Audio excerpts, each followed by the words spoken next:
La sangre manchaba las calles de Belén aquella noche. No era la sangre del parto, no era la sangre de un nacimiento esperado. Era la sangre de decenas de niños inocentes, asesinados por orden de un rey enloquecido por el miedo. Y en medio de ese horror, en una cueva fría y olvidada, nacía el niño que cambiaría el mundo para siempre. Pero la pregunta que nadie se atreve a hacer es esta: ¿cómo marcó ese trauma inicial toda su vida? ¿Qué cicatrices invisibles llevó Jesús desde el momento en que dio su primer respiro? Cuando pensamos en el nacimiento de Jesús, imaginamos paz, imaginamos ángeles cantando, pastores arrodillados, una estrella brillante iluminando un establo lleno de calma. Pero esa imagen es una construcción posterior, una narrativa que omite los detalles más oscuros, más perturbadores. La verdad es que Jesús nació en medio de una persecución genocida, huyendo de un tirano que había ordenado la muerte de todos los niños menores de 2 años en la región.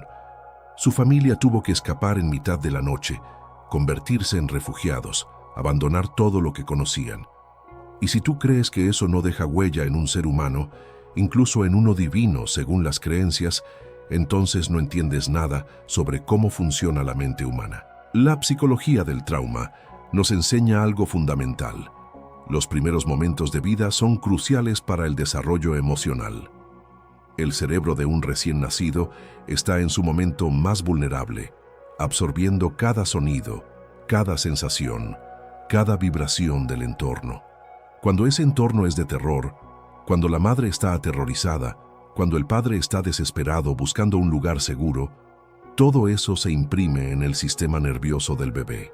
No son recuerdos conscientes, pero son memorias corporales, memorias que quedan grabadas en lo más profundo del ser. Imagina por un momento la escena real. María, una adolescente de no más de 15 o 16 años según los estudiosos, acaba de dar a luz en condiciones precarias. No hay médicos, no hay anestesia, no hay el confort mínimo que asociamos con el nacimiento. El dolor es atroz, el miedo es palpable. José, un carpintero humilde, intenta mantener la calma, pero sus manos tiemblan. Saben que están marcados, que hay fuerzas oscuras buscándolos. Los Reyes Magos, en su ingenuidad, acaban de revelar al rey Herodes que un nuevo rey ha nacido, y Herodes, consumido por la paranoia y el terror a perder su poder, ha tomado la decisión más monstruosa imaginable. Si profundizas en esta historia con nosotros, entenderás por qué el trauma inicial puede explicar tantas cosas sobre la vida de Jesús, sobre sus enseñanzas, sobre su compasión radical por los perseguidos y los marginados. Porque quien nace huyendo nunca olvida lo que es ser cazado. La matanza de los inocentes, como se conoce este episodio bíblico, es uno de los relatos más brutales del Nuevo Testamento. El Evangelio de Mateo lo describe con una frialdad que hiela la sangre. Herodes, al verse burlado por los magos, se enfureció terriblemente y mandó matar a todos los niños de Belén y de toda su comarca, de 2 años para abajo. Pensemos en lo que esto significa. No estamos hablando de una ejecución selectiva. Estamos hablando de soldados entrando casa por casa, arrancando bebés de los brazos de sus madres, atravesándolos con espadas mientras los gritos desgarradores llenaban el aire. Estamos hablando de un genocidio infantil. Y en medio de ese infierno, María y José huyen con Jesús. La Biblia dice que un ángel les advirtió en sueños que tuvieron que levantarse en mitad de la noche y emprender un viaje peligroso hacia Egipto. Pero la Biblia no describe el terror que debieron sentir. No describe las noches sin dormir, escuchando cada ruido como una amenaza potencial. No describe la culpa del sobreviviente que debió atormentar a María cada vez que pensaba en las otras madres de Belén, en los otros niños que murieron mientras su hijo vivía. Este concepto es fundamental en psicología. La culpa del sobreviviente es un fenómeno documentado en víctimas de genocidios, de guerras, de catástrofes. Las personas que sobreviven cuando otros mueren a su alrededor cargan con un peso emocional devastador. Se preguntan constantemente, ¿por qué yo? ¿Por qué mi hijo y no el de ellas? ¿Merezco esta vida cuando tantos otros la perdieron? Y aunque no tengamos evidencia directa de que María experimentara esto, sería psicológicamente imposible que no lo hiciera. Era humana, era madre, y sabía que su hijo había sido salvado mientras decenas de otros bebés eran masacrados. Ahora transportémonos a Egipto. La familia llega a un país extranjero, sin hablar el idioma, sin conocer las costumbres, sin recursos. Son refugiados en el sentido más literal de la palabra. Y Jesús crece en ese contexto. Los primeros años de su vida, los años formativos más críticos según la neurociencia moderna, transcurren en el exilio. No tiene raíces, no tiene comunidad estable, no tiene la seguridad que todo niño necesita. Está constantemente consciente, aunque sea de forma subliminal, de que es diferente, de que su familia huyó de algo terrible, de que hay un peligro latente que nunca desaparece del todo. La teoría del apego, desarrollada por John Bowlby, nos dice que los niños necesitan un entorno seguro y predecible para desarrollar relaciones saludables. Cuando ese entorno es inestable, cuando hay amenazas constantes, el cerebro del niño entra en un estado de hipervigilancia. Aprende que el mundo es peligroso, que no puede bajar la guardia, que la seguridad es siempre temporal. Y esto crea patrones de comportamiento que duran toda la vida. ¿Ves hacia dónde va esto? No estamos intentando humanizar a Jesús en el sentido de quitarle su dimensión divina para aquellos que creen en ella. Estamos tratando de entender que, si la historia bíblica es cierta, entonces este hombre experimentó un trauma profundo desde sus primeros momentos de vida. Y ese trauma modeló quién llegó a ser. Piensa en las enseñanzas de Jesús cuando es adulto. Habla constantemente de los perseguidos, de los marginados, de los refugiados. Dice, benditos los que lloran, benditos los perseguidos, benditos los que tienen hambre y sed de justicia. No son palabras vacías, son las palabras de alguien que conoce íntimamente esos sufrimientos. Cuando dice, era extranjero y me acogisteis, está hablando desde su propia experiencia. Él fue el extranjero, él fue el refugiado. Él fue el niño cuya vida pendía de un hilo mientras un tirano enloquecido ordenaba masacres. Y hay algo más, algo que los psicólogos especializados en trauma reconocen inmediatamente: la hiperempática. Las personas que experimentan trauma temprano a menudo desarrollan una capacidad extraordinaria para empatizar con el sufrimiento ajeno. Es como si su sistema nervioso estuviera sintonizado permanentemente con el dolor del mundo. No pueden ignorarlo. No pueden simplemente pasar de largo cuando ven sufrimiento. Tienen que actuar, tienen que ayudar, tienen que intentar sanar las heridas que ven reflejadas en otros. ¿No es exactamente eso lo que vemos en Jesús? Un hombre que no podía caminar junto a un leproso sin detenerse, que no podía ver a una mujer siendo apedreada sin intervenir, que no podía presenciar la hipocresía de los poderosos sin denunciarla, aunque eso le costara la vida. Esa compasión radical, esa incapacidad para permanecer indiferente ante el sufrimiento, tiene raíces profundas en su propia historia de trauma y supervivencia. Pero hay una dimensión aún más oscura que debemos explorar. Herodes el Grande no era simplemente un rey cruel. Era un hombre consumido por la paranoia y el miedo patológico a perder el poder. Había asesinado a varios de sus propios hijos porque sospechaba que conspiraban contra él. Había ejecutado a una de sus esposas. Había ordenado la muerte de familiares, amigos, consejeros. Su reino estaba construido sobre un río de sangre. Y cuando los Reyes Magos llegaron preguntando por el rey de los judíos que acaba de nacer, Herodes no vio a un bebé indefenso. Vio una amenaza existencial a su poder. Esta es la paradoja del poder tiránico que la psicología política estudia extensamente. Los dictadores, en su intento de asegurar su posición, crean exactamente las condiciones que garantizan su caída. Herodes, al ordenar la matanza de los inocentes, no eliminó la amenaza. Al contrario, creó el mito.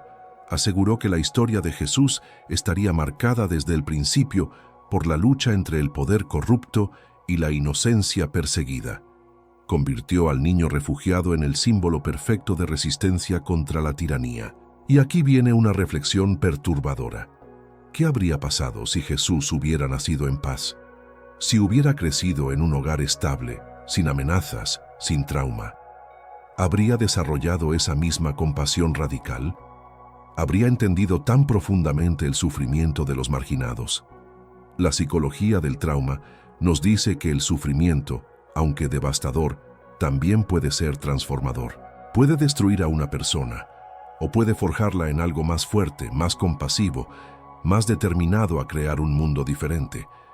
Muchos sobrevivientes de trauma dedican sus vidas a asegurar que otros no sufran lo que ellos sufrieron. Se convierten en activistas, en sanadores, en voces para los que no tienen voz. Y si miramos la vida de Jesús a través de este lente, todo cobra un sentido nuevo y profundo.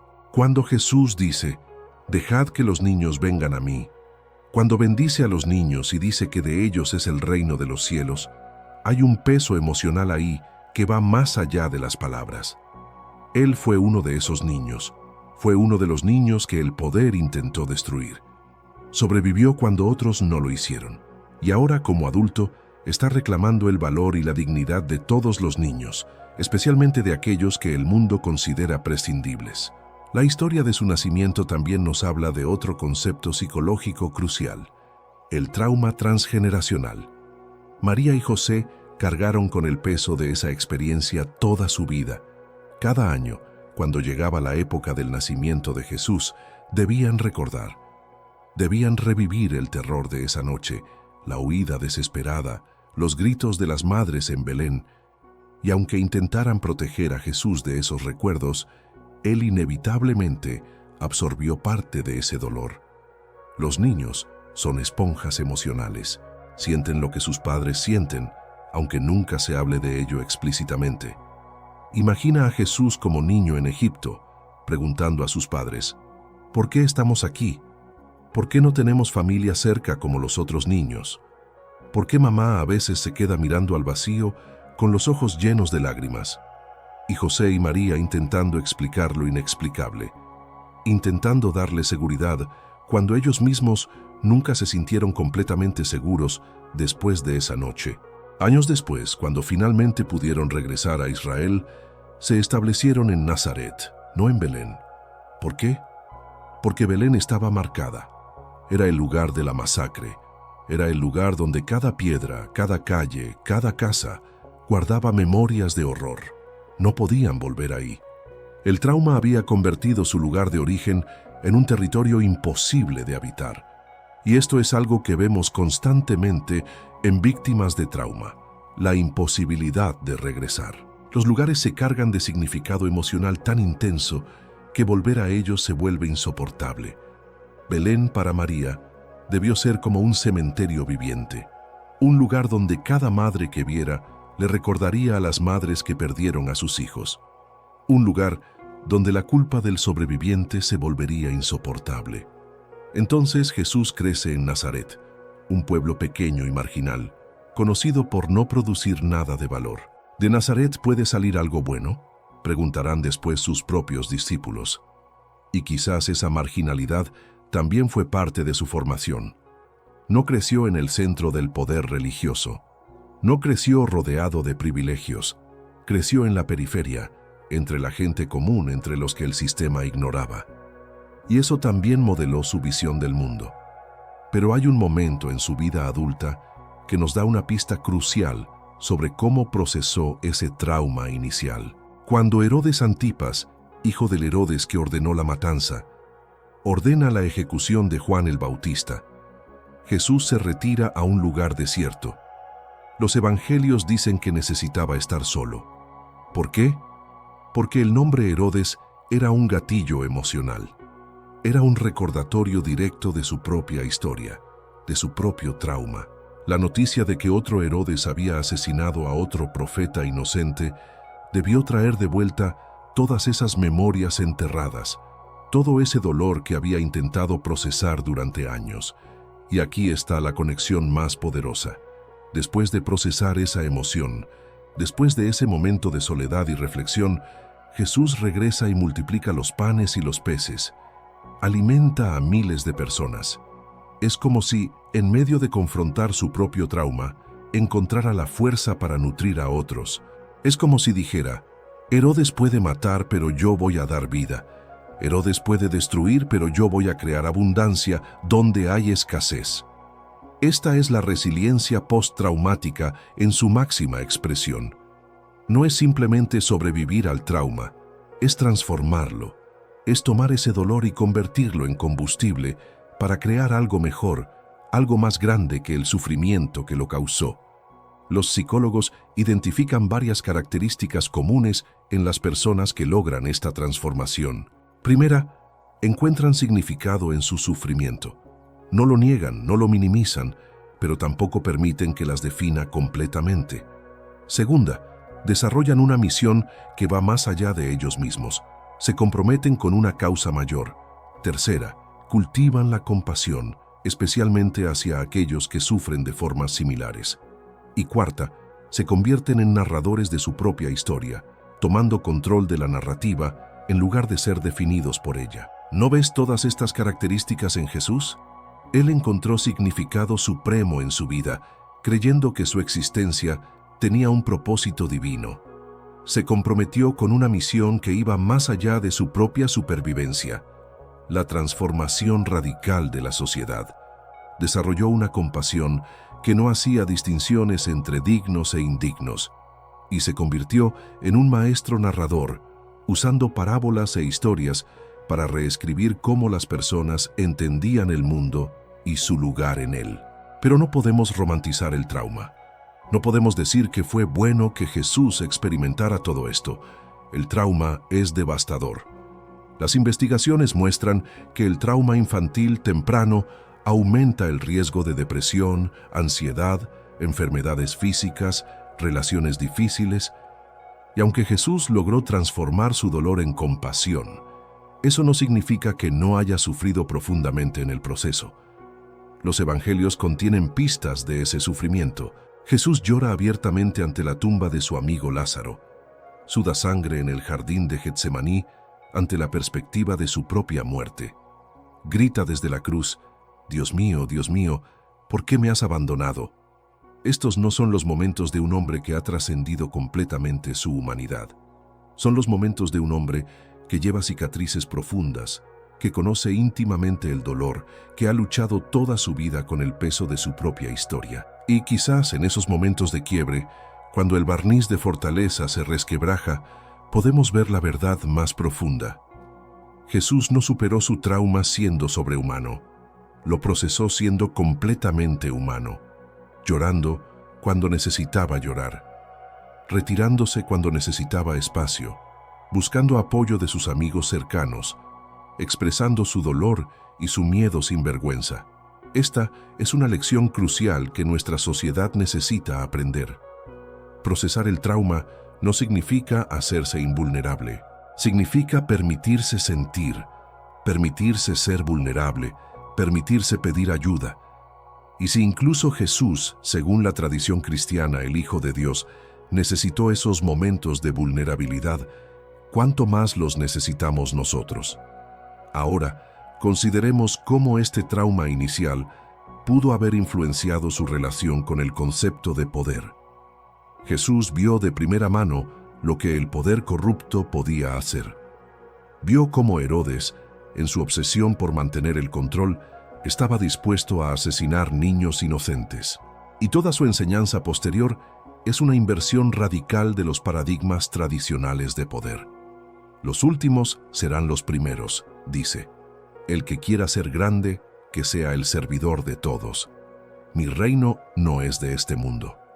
Cada una de estas afirmaciones es un rechazo directo del tipo de poder que Herodes representaba. Es como si Jesús estuviera diciendo: he visto hacia dónde lleva ese camino. He visto los cadáveres de niños que el poder tiránico deja a su paso, y voy a mostrarles un camino completamente diferente. Este rechazo al poder tradicional también explica por qué Jesús fue tan amenazante para las autoridades de su tiempo. No era simplemente que desafiara ciertas leyes o costumbres, era que su existencia misma, su forma de vivir, era una crítica encarnada de todo el sistema. Él era la prueba viviente de que el poder que intenta destruir la amenaza solo la fortalece. Herodes intentó matarlo, y en cambio creó al hombre que transformaría el mundo. Hay una ironía trágica en todo esto que no podemos ignorar. Herodes murió poco después de ordenar la masacre de los inocentes. Los historiadores describen su muerte como agonizante, su cuerpo literalmente pudriéndose mientras aún vivía, consumido por una enfermedad terrible. Y Jesús, el niño que intentó destruir, sobrevivió, creció, se fortaleció y eventualmente lanzó un movimiento que sobrevivió su propia muerte y cambió el curso de la historia humana. ¿Qué nos dice esto sobre la naturaleza del trauma y la resiliencia? Nos dice que la vulnerabilidad inicial no determina el resultado final. Nos dice que ser perseguido no significa ser derrotado. Nos dice que incluso en las circunstancias más oscuras existe la posibilidad de transformación. Pero también debemos ser honestos sobre el costo. Jesús pagó un precio por su compasión radical, por su rechazo al poder tradicional, por su identificación con los marginados. Lo ejecutaron, lo torturaron, lo humillaron públicamente. Y aunque la tradición cristiana ve su muerte como un sacrificio redentor, desde una perspectiva puramente psicológica, es la culminación trágica de una vida marcada por el trauma desde el primer aliento. Hay un patrón que vemos en muchos sobrevivientes de trauma que se convierten en activistas o agentes de cambio. A menudo se exponen a situaciones peligrosas porque su umbral de miedo se ha recalibrado. Han sobrevivido lo peor. Entonces, ¿qué más pueden hacerles? Esta valentía, esta audacia puede ser heroica, pero también puede ser autodestructiva. Y en el caso de Jesús, fue ambas cosas. Cuando entró a Jerusalén en lo que los cristianos llaman el Domingo de Ramos, sabía lo que le esperaba. Los evangelios son claros sobre esto. Predijo su propia muerte varias veces. Pero aún así fue. ¿Por qué? Porque su misión, nacida de ese trauma inicial, era más importante que su propia supervivencia. Porque había decidido que su vida solo tenía significado si se la gastaba completamente en la causa que había abrazado. Este es el lado luminoso y oscuro de la resiliencia postraumática. Crea personas extraordinariamente valientes, extraordinariamente comprometidas, pero también crea personas que a veces no saben cuándo retroceder, cuándo protegerse a sí mismas, porque toda su identidad se ha construido alrededor de ser el que permanece de pie, el que no se rinde, el que lleva la carga que otros no pueden llevar. Y aquí llegamos a una pregunta que debería hacernos reflexionar profundamente. ¿Cuántos líderes espirituales, activistas, sanadores, están operando desde un lugar de trauma no procesado? ¿Cuántos están tratando de salvar a otros porque no pudieron salvarse a sí mismos cuando eran vulnerables? ¿Cuántos están repitiendo, de formas más sutiles, el patrón de sacrificarse porque aprendieron temprano que su valor estaba ligado a su utilidad, a su capacidad de sufrir por otros? No estoy sugiriendo que esto sea malo necesariamente, pero es importante reconocerlo. Es importante que las personas que hacen este trabajo, que llevan estas cargas, tengan espacios para procesar su propio dolor, para no solo dar sino también recibir, para ser vulnerables sin sentir que traicionan su misión. Jesús tuvo momentos de esto. Tuvo su círculo íntimo de amigos, tuvo mujeres que lo apoyaban y lo cuidaban, tuvo espacios de retiro donde podía simplemente ser, sin las demandas constantes de las multitudes. Pero fueron suficientes esos espacios. Pudo realmente procesar completamente el peso de su historia. Los evangelios sugieren que luchó con esto hasta el final, que nunca encontró una paz completa en esta vida. Y esto nos lleva de vuelta al título: Jesús no nació en paz. Y quizás nunca encontró paz completa mientras vivió. Pero en esa inquietud, en esa tensión constante entre su sufrimiento y su misión, creó algo que ha resonado a través de los siglos. Creó una visión de un mundo donde los últimos son primeros, donde los niños son bendecidos, donde los refugiados son acogidos, donde el poder no se mide por la capacidad de dominar, sino por la capacidad de amar. ¿Es esta visión el producto del trauma? En cierto sentido sí, pero es el trauma transformado en sabiduría, el dolor convertido en compasión, la vulnerabilidad transmutada en fuerza. Y eso es lo que hace su historia tan poderosa, tan relevante incluso 2000 años después. Porque todos experimentamos trauma de una forma u otra. Todos tenemos heridas. Todos enfrentamos la pregunta de qué haremos con nuestro sufrimiento. Podemos permitir que nos endurezca, que nos cierre, que nos vuelva cínicos. O podemos hacer lo que Jesús hizo. Podemos permitir que nos abra, que nos conecte más profundamente con el sufrimiento de otros, que nos motive a crear un mundo donde menos personas tengan que experimentar lo que nosotros experimentamos. La matanza de los inocentes continúa hoy, de formas diferentes pero igual de devastadoras.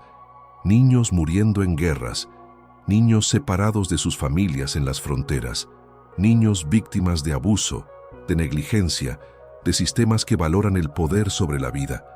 Y en cada uno de esos contextos hay personas que responden con compasión radical, que se niegan a normalizar el sufrimiento, que luchan por proteger a los vulnerables.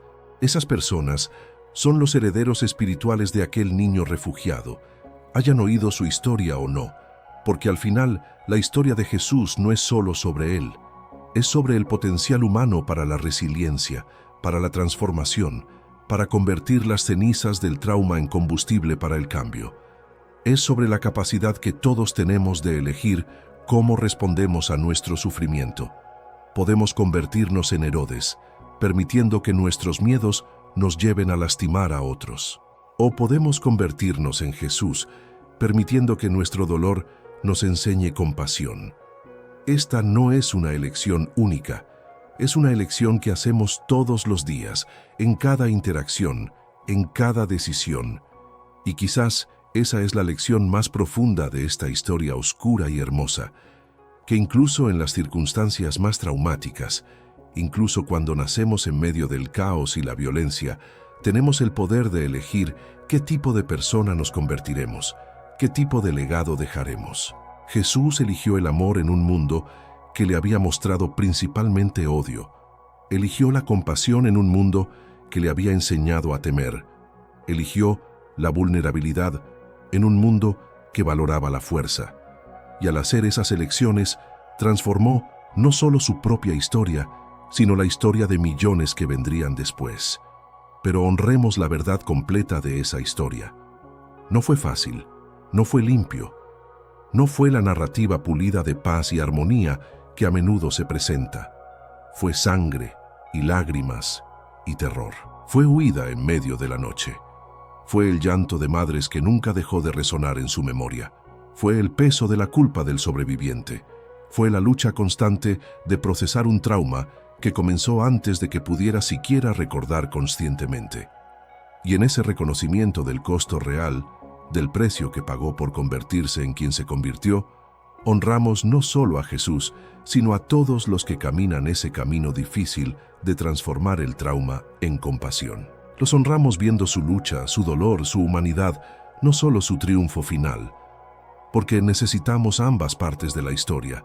Necesitamos saber que la transformación es posible, pero también necesitamos saber que no es mágica, que no sucede sin esfuerzo, sin lágrimas, sin noches oscuras del alma donde todo parece perdido. Necesitamos saber que está bien no estar bien, que está bien llevar nuestras cicatrices, que la sanación no significa olvidar o pretender que el trauma nunca sucedió. Jesús no olvidó. No pretendió que su historia había sido diferente. En cambio, la integró. Permitió que informara su misión sin que la consumiera. Y ese es el equilibrio delicado que todos los sobrevivientes de trauma intentan encontrar. ¿Cómo honrar lo que sucedió sin quedar atrapados en ello? ¿Cómo usar las lecciones sin ser definidos únicamente por el sufrimiento? Cuando miramos a Jesús sanando a los enfermos, liberando a los oprimidos, desafiando a los poderosos, estamos viendo el trauma transformado en acción.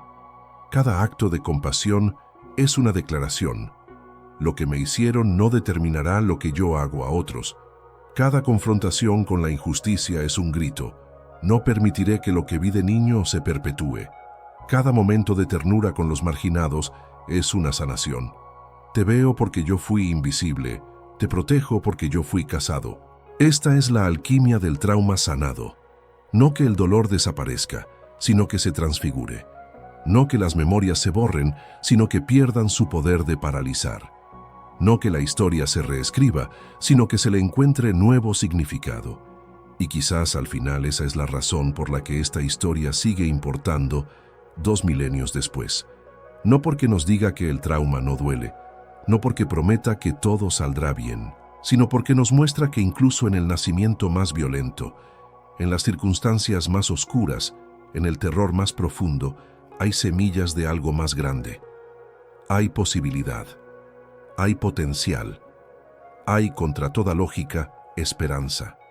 Jesús no nació en paz, pero dedicó su vida a construir paz para otros.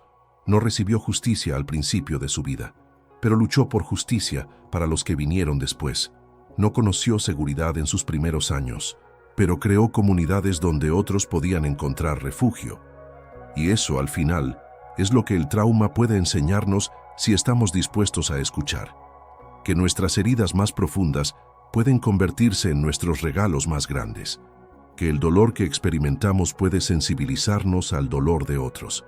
Que sobrevivir lo peor puede darnos la valentía para enfrentar cualquier cosa.